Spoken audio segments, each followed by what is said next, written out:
بسم اللہ الرحمن الرحیم نحمد و نصلی علی رسول الکریم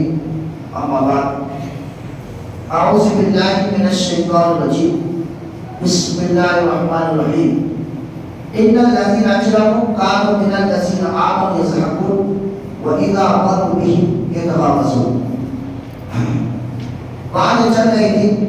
کہ شریعت کے کسی بھی مسئلے کا مذاق اڑانا یا اس کے ثواب اور احکام کا مذاق اڑانا یہ دائرۂ اسلام سے خارج کر دیتا ہے، چاہے وہ مذاکر کرے، جان بوجھ کر کرے یا جانے میں کرے، وہ دائرۂ اسلام سے خارج ہو جاتا ہے۔ جس کے دلیل میں یہ آیت پیش کی گئی تھی، قل اباللہ وآیاتہ ورسولہ کنتم تستہزئون لا تعتذروا قد کفرتم بعد ایمانکم کفارا، سورہ توبہ آیت نمبر 65 اور 66۔ اس آیت کے ذکر میں صاحب کتاب صاحب مصنف نے چند باتوں کا ذکر کیا تھا،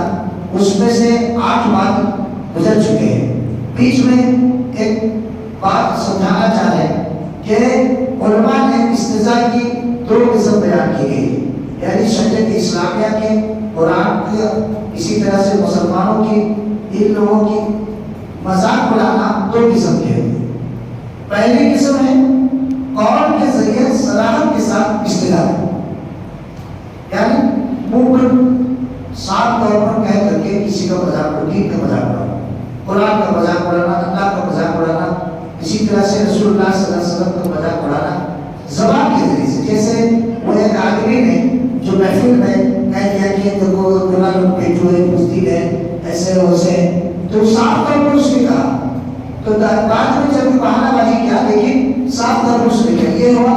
قول کے ذریعے صراحت کے ساتھ کسی کا اسلام کا مذاق اڑانا،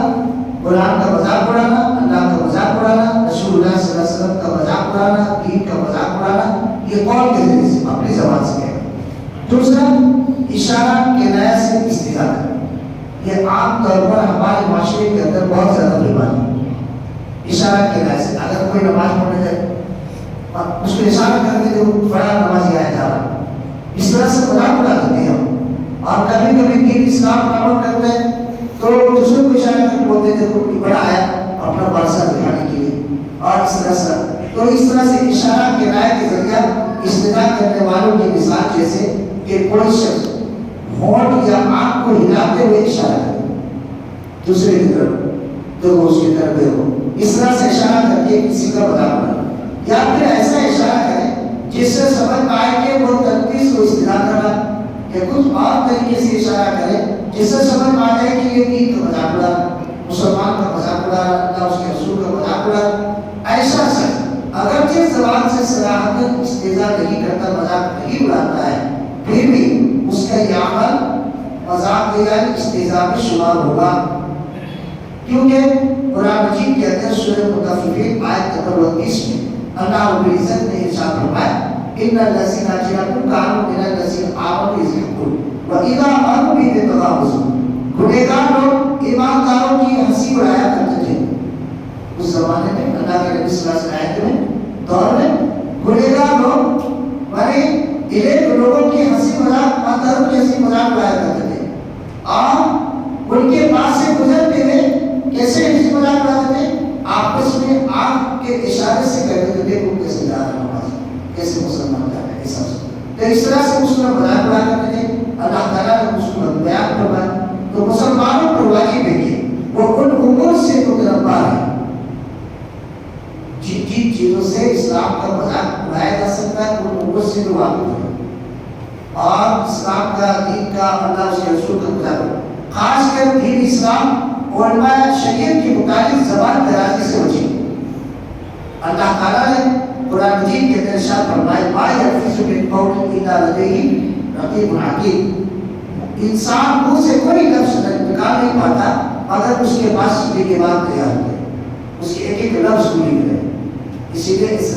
جاننے کے آپ ہم کو باقی کو علم نافع حاصل کیے بغیر نہیں پہنچا سکتا، پہچان سکتے۔ حق کیا ہے، باطل کیا ہے، جب تک آپ کے پاس علم نافع نہ ہو۔ علم نافع کا مطلب شریعت کا علم اور اسلام کا علم، اللہ اس کے رسول کا علم، اگر آپ کے پاس نہ ہو صحیح علم تو آپ ہمارے غلط کیا ہے صحیح کیا ہے پہچان نہیں پائے. اسی لیے اگر یہ معرفت علم نافع کی نظر حاصل ہو جاتی تو اللہ تعالیٰ قرآن کریم کو بطور فرقان نازل نہ فرمایا ہوگا. اسی لیے علم نافع سیکھنا اور جاننا ہر مسلمان پر ضروری ہے تاکہ اس طرح کی برائیوں سے وہ بچ سکے اور ان امور سے بچ سکے جن امور کے ذریعے سے اس کا اسلام تباہ و برباد ہو جاتا ہے اور ختم ہو جاتا ہے. یعنی اللہ تعالیٰ اہل ایمان کے دلوں میں ایسا نور پیدا کر دے گا جس کے ذریعے وہ حق کو باطل کو سمجھ سکے. اگر وہ علم نافع حاصل کرتا ہے تو اللہ تعالیٰ ایسے نور اس کے دلوں میں پیدا کرے گا کہ وہ حق و باطل کے درمیان فرق پیدا کر سکے. چنانچہ قرآن حق و باطل کی مابین تمیز کرنے والا ہے اور یہی چیز اللہ تعالیٰ جب مومنوں کے دلوں میں ڈال دیتا ہے تو ان کے اندر حق و باطل میں تمیز کی صلاحیت آ جاتی ہے. لہٰذا ان کے سامنے حق و باطل ملتمس نہیں ہوتے. یعنی حق و باطل کے درمیان نہیں ہوتا ہے. وہ سمجھ جاتے ہیں کہ غلط کہہ رہا ہے صحیح کہہ رہا ہے. آپ لیکن اتنا علم آپ کے پاس ہونا چاہیے, آپ کو جانکاری لینا چاہیے اور نہ ہی ان پر گمراہ کو ڈالے اور شبہ یہ اکثر انداز ہوتے ہیں. یعنی جو بھٹکتے چند نوجوانوں کی تقریر سن کر کے اور چند مبلغین کی جو تقریر سن کر ہمارے آج کے نوجوان کو بھٹک جاتے ہیں, وہ وجہ یہ ہے کہ اس کے پاس علم معرفت ہے اور علم نافع نہیں ہے جس کی وجہ سے وہ سمجھ نہیں پاتا کہ آدمی صحیح کہہ رہا ہے. تو آپ کو ہمارے پر ضروری ہے کہ ہم علم نافع حاصل کریں اور لیکن اس مقام تک پہنچنے کے لیے خصوصی توجہ اور حوصلہ علم کی ضرورت ہے. یہ ہم کیسے سمجھ سکتے ہیں؟ اس مسلمانوں کے صفوں میں چھپے منافقین زنادقہ سے بچنے کی ضرورت ہے. سو انہیں چاہیے کہ اولا تو ایسے ہوتے مجلس میں شریک نہ ہو. اس میں دو پوائنٹ وہ بیان کرتے ہیں کہ سب سے پہلی چیز ہے کہ جو ہم لوگ سوال کرتے ہیں فلاں مسجد میں یا فلاں آدمی سے ہم حفاظت کر سکتے ہیں, پہلے بات ہے کہ ہم ایسے مجلسوں سے بچیں, ایسے مجلسوں سے بچیں جہاں پر شریعت کا ادنا سے بھی مذاق اڑایا جائے. پوری بات 2 گھنٹہ تقریر اس میں یعنی شریعت کے مطابق کیا, اگر 5 منٹ بھی شریعت کے خلاف کرتے تو وہ بھی استجاب آ جاتا ہے. تو وہ 5 منٹ جو بات آپ کے سامنے آ گئی, آپ وہ 2 گھنٹہ تقریر کو بول دے تو 5 منٹ بعد پر عمل کرنا شروع کر دیں تو آپ بھی دین کا مذاق اڑانے لگے. تو اگر ایسے مجلسوں کو جانے سے بچیں اور اگر کبھی حاضر ہونے کی ضرورت ہو تو کیا کرنا ہے, دوسری پوائنٹ بتاتے ہیں پوری تیاری کے ساتھ, پوری تیاری کے ساتھ پورے دلیلوں کے ساتھ مدلل ہو کر جائے تاکہ اگر وہ باقی رسومات مل کر باتوں بیان کر سکتے تو ہم اس کو رد کر سکتے. اگر رد کرنے کی طاقت نہیں ہے تو ایسے مجلس میں جایا نہ. تو یہ صاحب کتاب بتاتے ہیں. اب نواز جو قرآن مجید کی سورۃ توبہ کی جو میں آیت پڑھی تھی اس میں 9 جو یہ بیان کرتے ہیں کہ نکات ہوئی ہے. ایک دقیق مسئلہ یہ بھی ہے جو صرف اللہ اس کے رسول صلی اللہ علیہ وسلم یا کتاب و سنت کو گالی دے وہ کافی ہو, خواہ وہ جان بوجھ کے گالی دے یا مذاق کرتے ہوئے, کیونکہ یہ کوئی مذاق کی چیز نہیں. قرآن حدیث کو مذاق کی چیز نہیں. اگر کوئی جان بوجھ کے گالی دیتا ہے وہ کافی, اور اگر کوئی مذاق سے بھی قرآن حدیث کا مذاق اڑا کر گالی دیتا ہے وہ بھی کافی. چنانچہ جو اللہ اس کے رسول صلی اللہ علیہ وسلم یا قرآن سنت یا صحابہ کرام یا ان کے بعد علماء ہم کو گالی دے تنقید کرے تو وہ بھی عزت دعائی کا مستحق ہوگا اگرچہ وہ مذاق نہیں کر رہا, مذاق نہیں. اسی طرح آیت کریمہ جن لوگوں کے سلسلے میں نازل ہوئی ان لوگوں نے بھی کہا کہ ہم لوگ مذاق استدار کریں, وہ بھی کیا کریں کہ ہم مذاق کریں, لیکن اللہ تعالیٰ نے ان کے عذر کو قبول نہیں کیا. کہا وَلَئِنْ سَأَلْتُمْ لَيَقُولُنَّ إِنَّمَا نَخُوضُ وَنَلْعَبُ. اگر آپ ان سے پوچھیں گے تو وہ ضرور کہیں گے کہ ہم تو یہ آپس میں ہنسی بول رہے تھے, اس طرح سے وہ بیان کریں گے. تو اسی لیے اگر کسی کو بھی دین اسلام کے کسی بھی بات کو ہم گالی نہ دیں, دین کو گالی نہ دیں, اللہ کو گالی نہ دیں اور اسی طرح سے دین کا مذاق نہ اڑائیں, یہ سب کرتے ہیں تو پھر ہم بھی اس کو شامل ہو جاتے ہیں. اس آیت کو غور کریں کہ ان پر کفر کا حکم مجرد استدعاء کی وجہ سے لگایا گیا نہیں,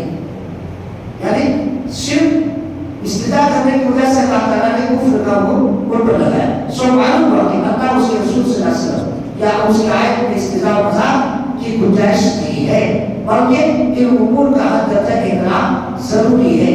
اللہ اس کے رسول کے احکام کا, اللہ اس کے رسول کی ذات کا, مسلمانوں کی ذات کا اور پر ملحوظ رکھنا اور اس کا خیال رکھنا ہر مسلمان پر ضروری اور فرض ہے اور واجب ہے۔ 10واں نکات یہ بیان کرتے ہیں کہ آیت میں اس بات کی بھی دلیل ہے کہ اگر استہزاء کرنے والے کو یہ معلوم ہی نہ ہو کہ ایسا عمل کفر ہے تب بھی وہ کافر ہے۔ یعنی اسلام کا مذاق اڑا رہا ہے، دین کا مذاق اڑا رہا ہے، اللہ کا رسول کا مذاق اڑا رہا ہے، اور اس کو علم نہیں ہے کہ اس طرح کے الفاظ کہنے سے کافر ہو جاتا ہے، پھر بھی وہ کافر ہے کیونکہ اس نے دین کا مذاق اڑا۔ کیونکہ غزوہ تبوک پر مذاق اڑانے والوں کو بھی یہ حکم نہیں معلوم تھا، یعنی غزوہ تبوک میں جو آدمی نے مذاق اڑایا کیا اس کو معلوم تھا کہ اس طرح مذاق کرنے سے کافر ہو جاتے ہیں؟ نہیں معلوم تھا۔ بعض میں جب آیت نازل ہوئی تب وہ معذرت کر جائے، تب وہ معذرت کر رہا ہے۔ تو اس طرح سے جان بوجھ کر کے اگر کوئی دین کا مذاق اڑاتا ہے اور اسی طرح سے بغیر علم کا بھی کرتا ہے تو پھر ایسے صورت کو کفر والا کام کیا اور کافر ہو جائے گا، کیونکہ غزوہ تبوک میں مذاق اڑانے والوں کو بھی یہ حکم نہیں معلوم تھا اور اہل ایمان تھے وہ، جیسا کہ اللہ تعالیٰ نے فرمایا قد کفرتم بعد ایمانکم کفارا، کہ یقیناً تم اپنی ایمان کے بعد بے ایمان ہو گئے، یعنی کفر کا راہ اختیار کیا۔ اس کے باوجود بھی اللہ تعالیٰ نے ان کے عذر کو قبول نہیں کیا اور ان پر کفر کا حکم لگا دیا۔ تو ذرا بتائیں اس کا کیا حکم ہوگا جو جان بوجھ کر اسلام کا مذاق اڑاتا ہو اور اللہ اس کے رسول کا مذاق اڑاتا ہو، اس کا معاملہ تو اور زیادہ سخت ہوگا۔ یہ بڑا اہم مسئلہ ہے۔ اس بات میں عمدن اور مذاق میں کہنے والے کے درمیان کوئی فرق نہیں۔ اگر کوئی جان بوجھ کے کہتا ہے کہ نہیں استدعاء کے طور پر کہہ رہا ہے، دونوں صورت میں کوئی فرق نہیں، وہ ہر حالت کو کافی ہو جائے گا اور اس کو توبہ کرنا ضروری اور لازم ہے۔ نہ ہی جان بوجھ کر اور انجانے میں کہنے والے کے درمیان کوئی فرق ہے، سب ایک ہی حکم ہے۔ اللہ کا پھر آخر میں اس سے بات کو ختم کرنے کے بعد کہتے ہیں اللہ تعالیٰ سے دعا گو کہ اللہ تعالیٰ اسلام اور مسلمانوں کی مدد فرمائے اور دشمنان اسلام کو ذلت دشوار سے بچا کرے اور ہم سب کو علم نافع حاصل کرنے کی توفیق عطا فرمائے۔ ہم کو باطل کے درمیان فرق کرنے والے چیزوں میں کم از کم اتنا علم ہم سب کو تمام مسلمان کو حاصل کرنے کی ضرورت ہے۔ اور آج کی دور کے دور کے اندر جو ہمارے نوجوان جو بھٹک رہے ہیں، اللہ کے واسطہ دیکھیں کہتا ہوں، اللہ کے واسطہ دیکھیں کہتا ہوں، کم از کم اتنا علم آپ حاصل کریں، عقیدے کے مطابق آپ پورا محتاط رہیں، کیونکہ یہی نجات کا ذریعہ ہے اور یہی جہنم جانے کا بھی ذریعہ بن سکتا ہے۔ تو عقیدہ اگر مضبوط ہے تو کب ہوگا جب ہمیں علم ہو۔ ہمارا عقیدہ کس سے گزرتا ہے، ہمارا ایمان کس سے گزرتا ہے، ہمارے توحید کس سے گزرتی ہے، یہ ساری چیزوں کا علم رکھنا آج کے دور کے اندر بہت ضروری ہے۔ ہم لوگ تو سوچ رہے ہیں کہ یہ کوئی مسئلہ نہیں، یہ بہت بڑا مسئلہ، یہ بنیادی مسئلہ ہے، اس کے بغیر ہمارا نجات ہی نہیں، ہم کامیابی نہیں۔ اسی لیے اس طرح کے جب یہ تمام بنیادی چیزوں کا علم ہمارے پاس ہوگا تو ہم دنیا کی کسی کونے کسی خطے میں بھی جائیں گے کبھی گمراہ نہیں، کسی